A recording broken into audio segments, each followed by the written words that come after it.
Hey, it's noon here in Bethesda, Maryland, and even in West Virginia, ladies and gentlemen. And this is news that you can use with your host, well, Ray, and the F&I goddess herself, Miss Kimberly Klein, and Mr. Electric Vehicle, Justin Fisher. Yeah. And Hello. and and let me tell you, when you talk to Justin, you do get a charge out of it. You sure do. I just had to comb my hair down, Oh my without God. the hair. It was like, Yeah. oh my The God. static electricity surrounding us Yes. now has gone up substantially. Yes. What a Well, great intro. well, I don't know. It's the crap I come up with in the spur of the moment. What can I tell We you? love it. We love it. I know my son, God bless him, who actually came home from New York City last night. Oh, did he? He decided that he was worn out and that he had spent, as he put it, all his social capital during the day. So he decided to take a late train home.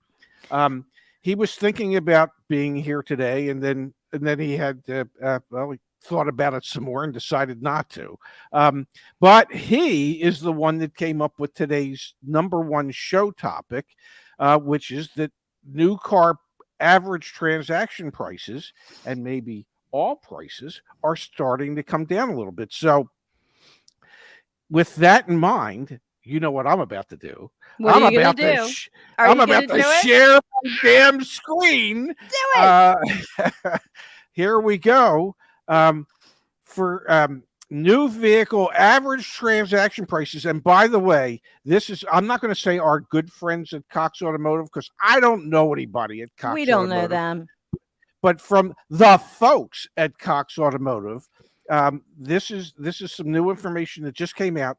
New vehicle average transaction prices fall for the first time in 5 months after recently hitting record highs, according to Kelly Blue Book. Now, Mhm. I want to break this down into 3 segments if I can, Please. because there's the average that takes into account mass market brands, luxury brands, and EV brands to get you the overall average. Then there's the mass market brands and as a separate average, and the luxury brand and even EV brands, but I would say brands fall into luxury. And those are separate categories, but the overall the Kelly Blue Book new vehicle average transaction price decreased to $48,094 in September, slightly lower than the previous high of $48,240. September prices dipped 0.3 of a point month over month from August. But in reality, they were up 6.1% or $2,775 year over year for the same time frame in September 2021. Now, I know that there are any number of people that are going to say that, they're going to go, oh, a whole $146 decrease. That's nothing. Hey, it's not a lot, but it's better than having the price go up for the 6th straight month, at least in my mind. Even if it starts small, it's got to start somewhere. Yeah. And I'm really, really glad, Ray, that my new glasses will be getting here soon so that I can actually see that dip at the I think there's a little dip at the top of that. Correct me if I'm wrong, but I think I see it.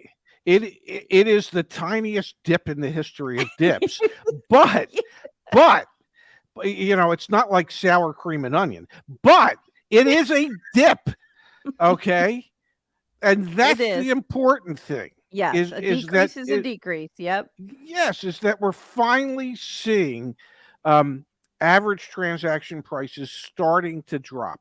It's not a lot, it's a little bit. My suspicion is that when we get this similar information sometime in November for October, that we will see that the dip continued. That's just my suspicion. Let me read this. Interest rates and average monthly payments were up in September, which means affordability worsened, said Rebecca Ratajkowski, the research manager of economic and industry insights for Cox Automotive. With prices still well above MSRP and incentives from automakers still low, sales in September continued to struggle as consumers weighed their vehicle buying options. Now, Mhm. we've been saying for months that there's an affordability issue. Wouldn't you agree? Yeah, can I share something about that? About the Absolutely. affordability issue? Because I had a really great call yesterday with a gentleman named Clayton who is in the process of buying a dually diesel, a Ram dually diesel, and, Okay. yeah, he's in the process right now, and he was kind enough to be open with me and say, "Look, I wanna share this with you, Kimberly. I will tell you that I am fortunate enough to be able to make a healthy income. I've never Hmm. had to worry. When my wife and I go to the store, we just buy what we want, get what we need, never think twice." He said, "This has been for years like this, but for the first time in our time together, we actually had to look at each other and say, 'Honey, can we afford this?'" Now, I know not everyone's in Clayton's, position in life, but he was kind enough to share that with me. That someone who has been making a healthy income for a very long time, never really had concerns like this, actually said, "Geez, I think we need to think about this." Yeah, it becomes an issue when those who have never had to think about it suddenly find themselves in a position where they have to try and justify it to themselves now.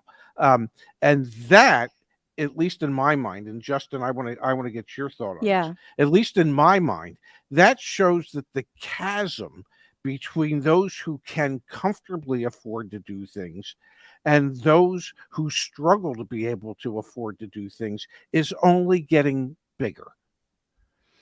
I'll tell you what's on my mind, and it's inflation right now. And I know someone in the chat was mentioning how prices might come down because recession is around the corner. That is what a lot of people seem to think right now. But just this morning, we've got data out showing that the consumer price index worsened in September, rising 0.4% to 8.2% inflation rate year over year, comparing September of last year to September of this year. And honestly, that's got me thinking about how something's got to give. Yeah. Um, Affordability, not just of vehicles, but food, fuel, everything else in between. I heard that rent was up 25% since 2019, Yes, the national median. That is insane. it So is. it's getting harder just to live in America, and something is going to have to give. Car prices may be one of the first things to give at least more substantial drops. For those who see it as a discretionary purchase, not everyone sees it that way because a lot of Mm-mm. people need vehicles to get to work, get the kids to school, etc. Yep. But that's where my mind's at right now. And then there's the EV data down towards the bottom of that Cox Automotive report. I'm going to pull it back up. Yeah, that's got me excited, but it's a small part of a much bigger picture. Um, I mean, not everyone's thinking about EV prices in September. I mean, there are bigger things on people's minds, and I get that. But hey, we're starting with a 1.4% monthly decrease in EV prices. That's the first time. 1.8%, down 1.8%. 1.8%. That's Mhm. the Yes. first time in many months that EV prices have declined. I wonder why. I'll have to dig into that. But they're still up about 10% year over year. EVs are too expensive, and they're not going to be mainstream until that changes. Yeah. I feel like And as you can see, Justin, the average new EV transaction price was $65,291. that's more than I paid for mine. Yep. And that's the part that to me is scary because they want to, the concept, the idea is to make EVs affordable. But if the average transaction price is that high, that's not affordable. And I want to go back and talk about the average prices for luxury cars because they declined slightly in August. Okay. But the thing that scared the hell out of me when I read this Yeah. Luxury vehicle share remains historically high. Mm-hmm. It increased to 18% of total sales in September from 17.6% in August. Um, and obviously, the high share of luxury sales is helping to push the overall industry average transaction price higher. But if you look at that number, what that means, at least to my untrained eye, and as you know, I think I completed 1 or 2 semesters, maybe 3 semesters of postgraduate from high school, postgraduate education, um, Mm-hmm. and it just seems to me that is another indicator that there is a bigger divide between the haves and have-nots in Mm-hmm. this country. Those that have a boatload of money um, are still in a position to be able to buy cars, luxury cars, the Mm-hmm. most expensive cars, while an ever growing segment of the population can't afford to buy a car. And that's why luxury sales are going up, at least in Mm-hmm. my mind. Yep. Yep, that is definitely true. And we can't forget the role that interest rates play in this whole picture because 100%. Robert in the chat saying interest rates are definitely getting out of control when you start to see dealers advertising 84-month financing. That's what they're advertising these days. I just checked, and according to Market Watch, the average interest rate across all credit profiles for a new car is about 4% right now. I remember when it was a lot lower than that just a few months Yes. ago. And for used car buyers, the average interest rate across credit profiles is about 8.2%. So it's getting a lot more expensive to borrow money. So we can't forget that, because that is not factored in on the average transaction price data. That is not a part of this picture that we're getting from Cox Automotive. Right. It's Exactly. still really expensive, even if prices decreased by what, 0.4%? Mm-hmm. Yes. And if we can talk about non-luxury vehicles, Yeah. mass market brands, the average price paid for a non-luxury vehicle in September was $44,215, It's and too much. that's down $256 month over month. Um, but but those are supposed to be the most affordable cars. And the Mhm. average transaction price for the most affordable cars is over 44 grand. And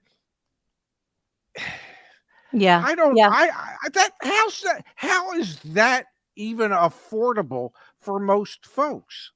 Yeah. It's not. And in 2005, when interest rates, to what Justin said, 2005 and 2006, when interest rates were a tick higher, they were maybe 5-6%.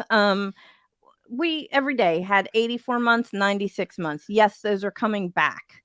We're seeing more and more of those. That's not a good thing, people.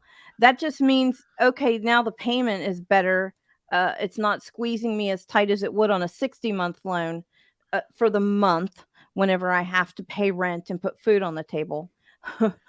But trust me, 84 and 96 months, that's not a good thing at all. But we will see them. Here's my question to both of you. With all of this, kind of screeching, I feel like they're getting tighter and tighter. Will we see incentives come back? I sure hope so. I sure hope so too. And we keep track of incentives on the joinyaa.com blog. I will share that with you guys in a bit. But I pulled up, just real quickly, a graph showing the average interest rate on 60-month new car loans over the past 8 years. And wow, that is fascinating. Look at just, it puts into picture where we're at right now, because I want to Yes. emphasize one more time, the new car affordability or lack of affordability that we're talking about does not include interest rates. So yeah, Yep. I'll put that away, but still, that's just fascinating to me. And I want to say something about what Kimberly mentioned, the 84-month, 96-month loan terms coming back, making greater inroads as to what people are signing up for. Most brands, okay, have a 3-year, 36,000 mile bumper to bumper warranty. those are the mass market brands. Your luxury brands are typically 4 years, 50,000, and Mhm. some luxury brands like Genesis are 5 years, 60,000 Yep. on the bumper to bumper portion. My point being, if you have to finance it for 7 or 8 years in order to make it affordable, what you need to realize is that in most cases, for 4 or 5 of those years, you are going to have the added expense of anything that goes wrong with those vehicles because they are no longer covered under warranty. Yep. And if you can barely afford to make your monthly payment, or you have to stretch the term out so far to make your monthly payment, how are you ever going to afford an issue that might come up that isn't covered under warranty? Yeah. That's, for most people who don't think about it, that to me, from someone in the industry, is the scariest thought of all. Yep. Yeah. And let me put a little something exactly, Ray. Exactly. So here's how all extended warranties are built. The price and your choice of term is based on the time and miles of the vehicle. It's just like people, the older we get, the riskier we get. So if you're going to get a loan for 84, 96 months and you don't know what's going to happen with the market, you might end up keeping it that long. Make sure you get an extended warranty on it because the price will be the cheapest at the point of purchase. As soon as you think about it, that's when the price is low. Yes. Excellent point, Ray. Yeah, I just, I try to look at the longer term aspects of this, and I know that, from having been on the retail side of things as long as I was, that many customers don't look at that. They just look strictly at what their monthly payment is, Yeah. and they don't concern themselves with what might happen if there's ever an issue down the road. And literally, if you're signing up to to finance a car for 7 or 8 years, trust me, folks, there are going to be issues down the road. And if I may take a moment to plug one of our companies, if you go to caredge.com, you can click on the type of car that you want, and they will show you, there are statistics there to show you what the average cost of maintaining that vehicle is, and when you can expect to have a year in which you're going to have a major expense associated with that vehicle. And these are things people need to consider when they're looking at 7 and 8 year financing. Yep. They sure Um, do. yeah, it's just I and if people would consider it, they might, they just very well might have second thoughts about doing it. Um, oh, look at that! My son is actually watching and listening. Well, bless you, young man. I Yes, just he also told Justin, "Nice plug, Justin." I Nice just plug. I just dug up some interesting data from IC Cars that relates to what you were just saying, and it looks like on average, Americans are keeping their cars for about 8 years, and the average age of a vehicle on the road today is about 12 to 13 years, and I expect that we're going to see that increasing quite a bit with 84-month loan terms, right? Oh, Because sure. you got to get your money, you got to get your value somewhere, right? Even if it's Yeah. 84 months later. Well, and even if you're like a lot of people where you go 3 years in and you say, "Oh, gee, I want to get a new car." Well, Yeah. trust me, that's completely off the table if you're in a 7 or an 8 year loan. 3 years in, you are so underwater on that loan. You are, as we would refer to it in the industry, you are so buried Buried. that Yeah. you have no hopes of seeing sunlight ever again. So Um, buried. Yeah. yeah, and that's another aspect that people don't think of when they agree to do 7 and 8 year financing. Um, Mhm. whether you intended end up keeping that vehicle that amount of time, you more than likely will be forced to keep that vehicle that amount of time. Yeah, you So, sure will. so my suggestion to those people is, if you don't get an extended warranty, and many might not because they just don't feel like they can afford it or to have it added to their monthly payment, take some extra cash every month, put it into a separate vehicle repair account, emergency vehicle repair account, and start accumulating money in that account moving forward, so that not if you have a major expense, when you have that major expense, you will be better prepared to be able to weather that storm. Yep, and 100%. that's one way that the consumer can kind of fight back against the rising interest rates that we generally don't like, because if you stuff money into a savings account for a future rainy day fund for your car, they're actually paying you more money now to keep your money in savings. Interest rates are going up in a good way for savings accounts. So just keep Yes. that in mind too. But I want to talk solutions, Ray and Kimberly. What can we do to help everyone out? Oh my God, I would love solutions. to know. Well, Yeah, wait a second. I had no idea. Does it say under your title that you're a solutionist? Solutions manager. Yes. Promotion to solutions Manager. manager. Yep. Oh So my we've got God. 3 resources I want to share with everyone, because we've got about 500 people with us right now, and I want to show everyone how we Awesome. can help. So Okay. 5 car brands you can negotiate right now. Where did we get this data from? Well, at YAA, we have auto experts. We have Justice. We've got Kimberly. We've got Mario. We've got Ashley. We've got Jerry. Yeah, Phil. We have so many auto experts. Can't even count them all. So, 5 brands you can negotiate right now. I will drop a link to this down in the chat. This is based on what we're hearing from all of our members. These are the brands where softening is happening the most right now. Okay. And then, in addition to that, if Yes, you're yes.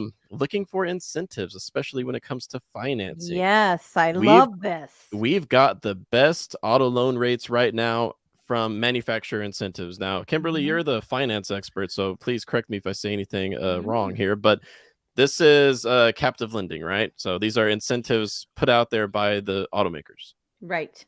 Right. Yes. Captive.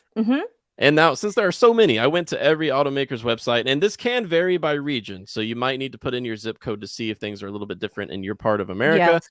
But we've got a table of contents so that you don't have to scroll through all 30 manufacturers. Okay. So I will also drop a link down there for you guys. And And can I say something about that, Justin? please I do. know the work that you put into this, and it kind of just blows me away. I know that you didn't just go out to Google and grab that No, information 'cause a off lot of of that's other wrong. websites. Yeah. Right. Because a lot of it's wrong. It's not keeping up. But you did the deep dive, went directly to the manufacturer to find out what's out there. So it's good stuff, people. So go over there and Yes. check it out. And we will keep this updated once November runs around here. And one more to share: if you're interested in leasing, which we didn't even get a chance to talk about today, I don't know if we have any new data on that.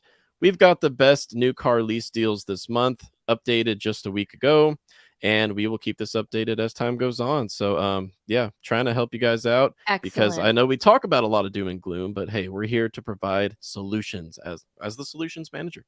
I am Love it. so impressed that you are the head solutionist here at Yes. YAA.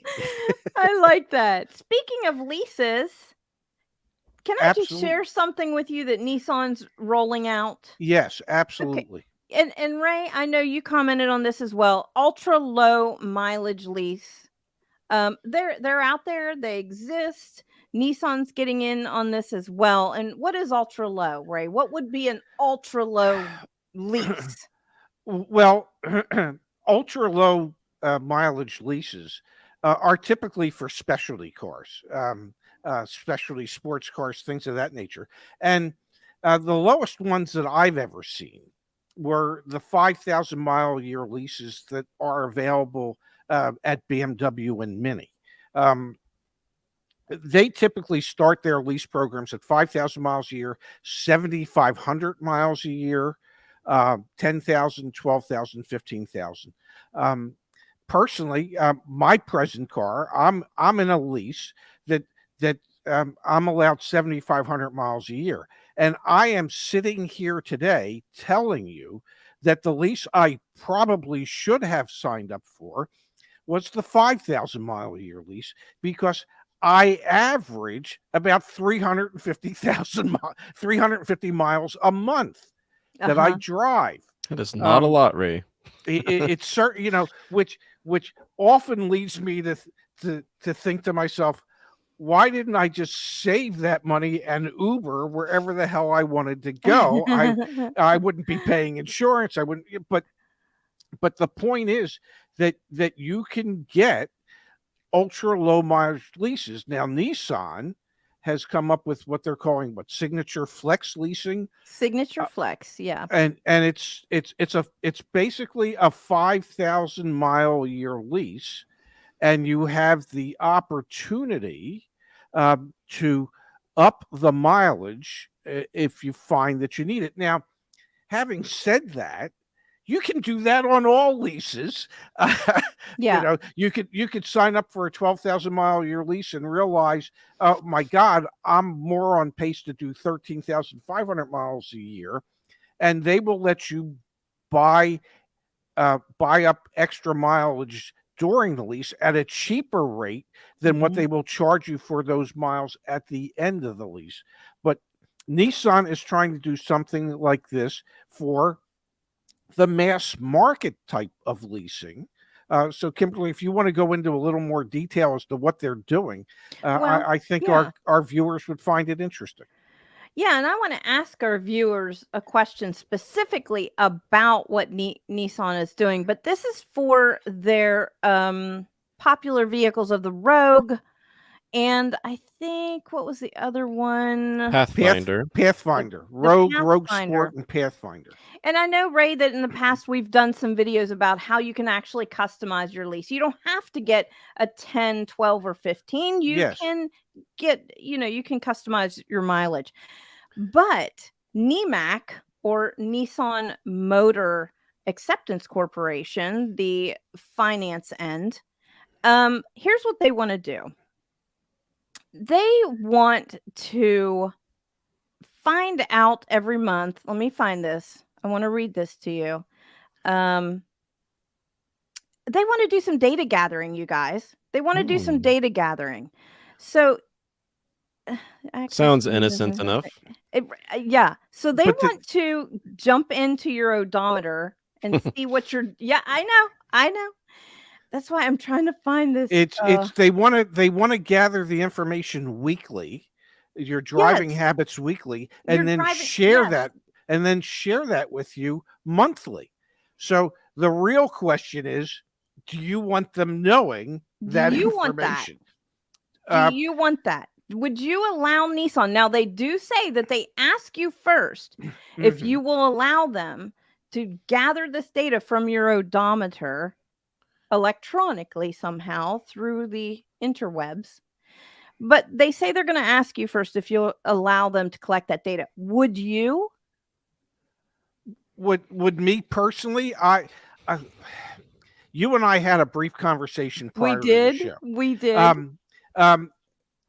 I don't know how many supermarkets you shop at, but every one of them has a frequent shoppers club or whatever it is. It's either based on your phone number or a little card that they give you. And most people subscribe to those, so that I remember I went into a grocery store one time in Arizona. It was Bash's. Eddie Basha was a local icon in the Phoenix area, locally owned, and they asked me if I had my Bash's card, and I said, first off, Eddie doesn't need to know what I buy every time I come in here. And if the only way he's willing to give me a discount is if he knows that, he should just give me the damn discount up front. But in most cases, at most supermarkets, they know exactly what we buy. I get an email from Google every month that tells me everywhere I've driven to or visited that month, every city, every restaurant, whatever it is. So everything we do is already known in most cases. Now, the only way I would share that information with NEMAC is if they could tell me when I was driving to the supermarket what items I needed to pick up that day. Otherwise, no. They want to deliver personalized monthly messages to you through an online portal telling you how many miles you've driven and how Uh-huh. it lines up with your lease terms. What about you, Justin? Are you okay if NEMAC called you and said, "Hey, Justin, we want to get into your odometer and check things out"? How do you feel about that? Would you let them collect that data? I want to know more, and I agree with someone in the chat who said, "Well, they better offer me a pretty good discount on this That's what I flexible say. lease." Yes. Yeah, Give me a but I drive discount. a lot, so how are they going to penalize me, or rather, how are they going to monetize me? Because we know these automakers are looking to further monetize their consumers and make money off of us through subscriptions and whatnot. So I can't Mhm. help but wonder, what are they going to pitch me next, and how much is that going to cost? But I do not feel like this is necessary. Yeah. I always appreciated Volkswagen for sending me those notices, snail mail, once every, I don't know, 6 weeks or so, saying, "Hey, Kimberly, where are you at? Would you like to purchase? Are you in the need for more miles at a discounted rate? If so, call this number." And I did that a couple of times. I appreciated that. But do I want to go so far as this, where they're watching me? No. I think certain things fall on the shoulders of the consumer. And one of those things is knowing what term on a lease you signed up for and for how many miles a year. And then it is up to you to keep track of where you're at. And you can contact the lender to say, "Hey, I think I'm going to be over miles. Can I purchase some miles up front now?" As opposed to having them keep track of it for you. Yeah. There are certain responsibilities that we all have as consumers. And one of those is, well, protecting yourself. You don't need an industry source to protect you from yourself, at least in Yeah. my mind. I agree. Yeah. It has been a great show. I I've think heard that so. somewhere. Did anybody put that in the comments anywhere? And if you didn't, damn it, do it now, just Like so and we can feel subscribe, better. says Yeah, Ray. yeah, yeah. We want to Oh, feel better yeah. about ourselves. But believe it or not, we have killed it more than a half an hour again today. I Um, can't believe it. I cannot either. And on my son's behalf and on my behalf, I want to thank both Justin and the F&I goddess herself, Miss Kimberly Klein, Well, thank for you. for taking time out of their day to help me put this nonsense together for everybody. So thank you both. I believe tomorrow Zach will be back and Miss Kimberly Klein will be joining us again Yep. because it's Friday, which means it's time Friday. for Kimberly's Corner. Yay. And that's corner with a K, ladies and gentlemen. Um, Yeah, Kimberly, if you get to be F&I goddess, I get to be EV wizard. Well, I well, think I don't EV know. You're the Wizard, solutionist. EV Wizard solutionist. Yeah, I I like love the that. Yeah. solutionist thing. We Yeah. can give you a wizard cap though too, if you like. Yes, I Well, like that. thank you, everybody, for being here today. We will be back here again tomorrow at noon Eastern, 9 Pacific, with more news that you can use from YAA. Thanks, everybody. Thank you for Thank spending time you. with us. We'll see you back here.